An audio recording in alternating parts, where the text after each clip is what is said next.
예수 동행 일기는 뭐 간단합니다. 처음 내가 의식이 딱 들어왔을 때 아침에 눈 뜰 때 예수님을 생각했나. 나와 같이 계시다면 당연히 그래야 되는 거예요. 누구 어른과 같이 방에서 같이 잠을 잤다면 눈을 뜨면 안녕히 주무셨나요? 이렇게 첫 인사부터 하지 않겠어요? 내 안에 계시다면 당연한 거죠. 근데 그렇게 밥을 먹을 때, 누구랑 만났을 때, 내가 오늘 뭐 사역을 할 때 내가 늘 주님을 바라보고 있었나, 그걸 체크하는 겁니다. 근데 그렇게 체크하면서 굉장히 많은 변화들이 일어나요. 그걸 이제 인터넷에서 이제 나눔 방을 만들어서 서로 지켜주는 거예요. 계속 주님을 바라보게끔 서로 지켜주는 역할을 하는 겁니다. 근데 참 놀랍게도 그전에는 브라질에 있는 선교사님, 중국에 있는 선교사님 1년에 한 번 만나기도 쉽지 않아요. 어떻게 지내셨나요? 어려움은 없으신가요? 뭐 무슨 이야기를 다 하겠어요. 그러니까 늘 기도해 주셔서 잘 지냈습니다. 무슨 사연인지도 알 수도 없고 그냥 기도해서 잘 지내셨대. 그분들은 얼마나 외롭겠어요. 선교사님의 가장 큰 고통이 혼자라는 느낌이에요. 이게 해결이 안 되는데 영성여기 사이트를 통해서 매일 같이 살아요. 제 사는 것도 보시고 저도 그 선교사님 사는 것도 보고, 도대체 이게 얼마나 놀라운 일이 됐어요. 세상이 인터넷에 이렇게 발달됐으면 우리 신앙생활에도 뭐가 도움이 돼야 되잖아요. 진짜 도움이 돼요. 이제는 혼자 사는 사람이 없게 됐어요.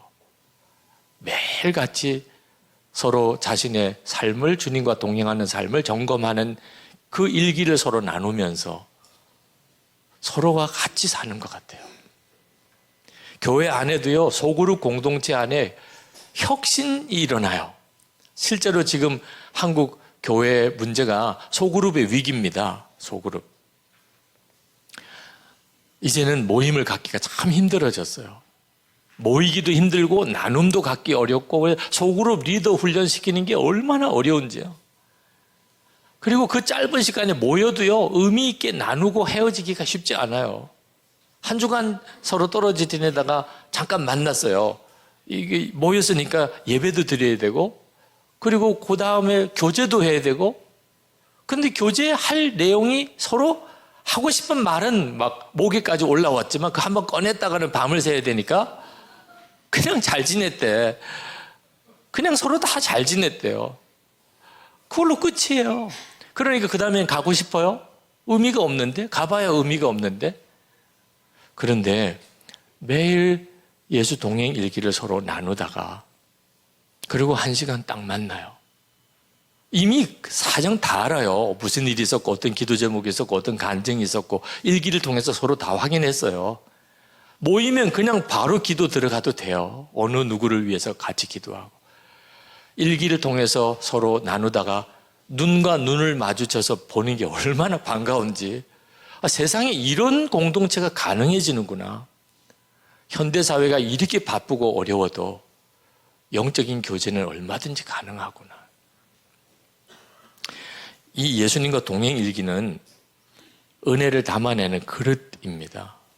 뭐 큐티를 대신하라, 새벽 기도에 안 해도 된다, 이런 뜻 아닙니다. 예수 동행 일기는, 이 일기를 쓰라고 하는 것은 하나님이 큐티나 예배나 뭐 새벽 기도회나 뭐 어떤 성도들과의 대화나 오늘 하루 살았던 삶을 통해서 하나님이 내게 주신 은혜들을 그릇에다가 그날 담아내는 거예요. 실제로 하나님이 매일매일 여러 면으로 우리에게 은혜를 주십니다. 은혜가 없었던 적이 없어요. 그런데 왜 우리는 항상 은혜가 없는 것처럼 살지요? 어제 무슨 은혜가 있었어요? 지난 토요일 날 무슨 은혜가 있었어요? 다 잊어버렸어요. 왜 그랬지요? 그릇에 담아놓질 않았으니까. 폭포수 떨어지는 밑에 가서 그 엄청난 물을 맞아도 그릇 가지고 가지 않으면 폭포에서 나오면 아무것도 없잖아요. 이게 우리들이 지금 살아가고 있는 거예요. 그렇게 말할 수 없는 은혜를 계속 받고도 우리는 계속 은혜가 없다고 생각하고 살아가는 거예요. 근데 이걸 일기를 써보니까 하나님이 어떻게 이렇게 놀랍게 나와 함께 계시는지를 알게 돼요. 이게 정말 놀라울 정도예요. 저희 할아버님이 목사님이셨는데 6.25 때 순교하셨습니다. 근데 저는 저희 할아버님에 대해서 아무것도 몰라요. 성함하고 빛바랜 사진밖에는 모릅니다. 왜? 할아버님이 남겨주신 뭐 글 하나가 없습니다. 6.25 통에 순교하신 데다가 다 피난 내려오셨으니 뭐 할아버지에 대해서 아무것도 할아버지가 가지셨던 성경책을 마지막 순간에 들고 오신 분이 한 분 계신데 얼마 전에 돌아가셨어요. 원로 목사님. 만약에 저희 할아버님이 당신이 은혜 받으셨고 저희 집안의 첫 목사님이신데 왜 목사가 되셨고 목회하면서 어떤 어려움과 어떤 은혜를 경험하셨는지를 기록에 놓으셨다면 저는 성경 다음으로 중요한 책일 거예요. 아마 저에게 엄청난 도움이 됐을 겁니다. 그런데 할아버님이 은혜를 받으셨으니까 그분이 한학자시다가 목사가 되신 거거든요. 그런데 저는 아무것도 몰라요. 아니, 할아버지와 손자 사이인데 할아버지가 받은 은혜, 손자는 아무것도 몰라요.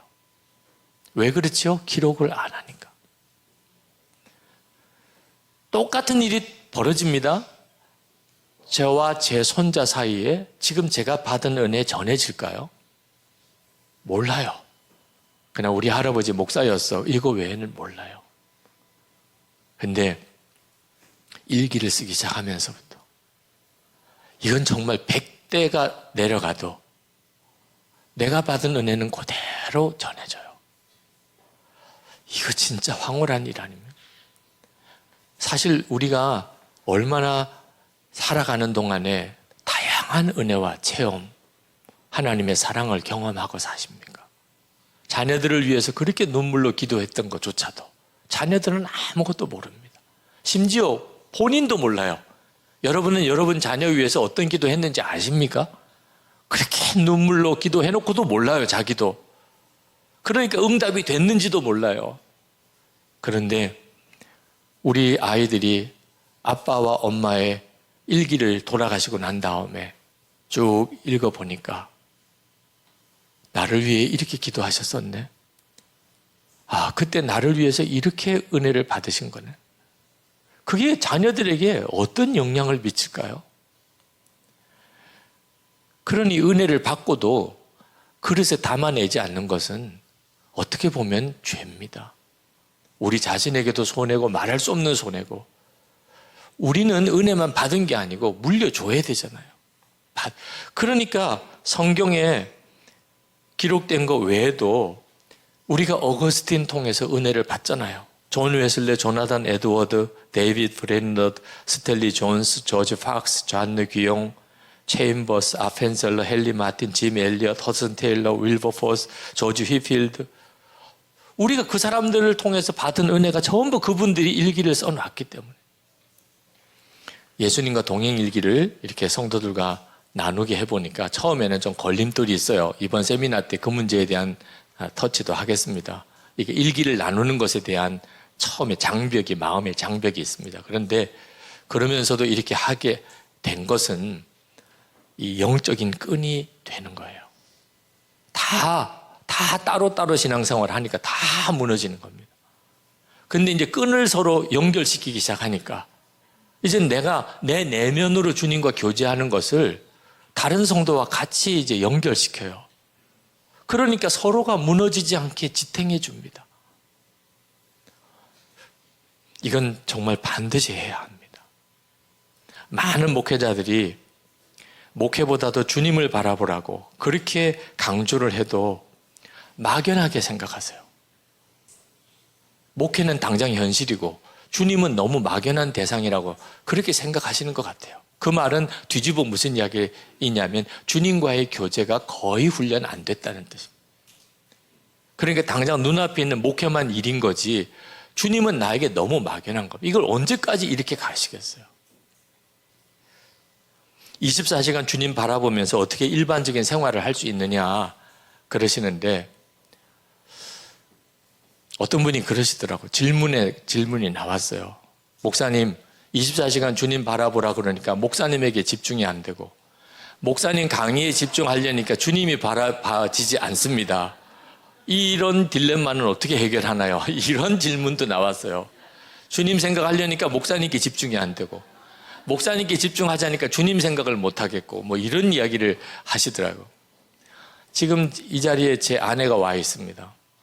저는 제 아내를 눈으로 보지 않아도 지금 이 강의실에 저와 같이 있다는 것을 느껴요. 만약에 아내가 지금 이 자리에 없다면 또 제가 느끼겠죠. 저 혼자 와 있고 아내는 이 자리에 없다. 여러분 같으면 별일 아닌 것 같아도 저에게 있어서는 그건 굉장히 다른 거예요.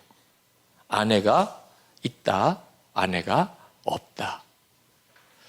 아니, 부부 사이에 이렇게 배우자가 그 자리에 있고 없고도 그렇게 느껴지잖아요.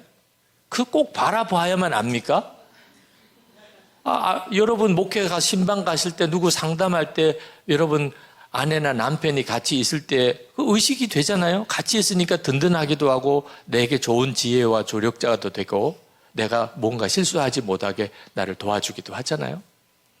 어떻게 예수님을 24시간 바라보는 게 그렇게 어렵다고들 합니까? 그게 우리에게 주신 하나님의 축복인데, 주님을 늘 의식하면서 상담도 하고, 주님을 의식하면서 설교도 하고, 주님을 의식하면서 버스 정류장까지 걸어도 가고, 얼마든지 우리 삶을 주님 동행하며 살 수 있습니다.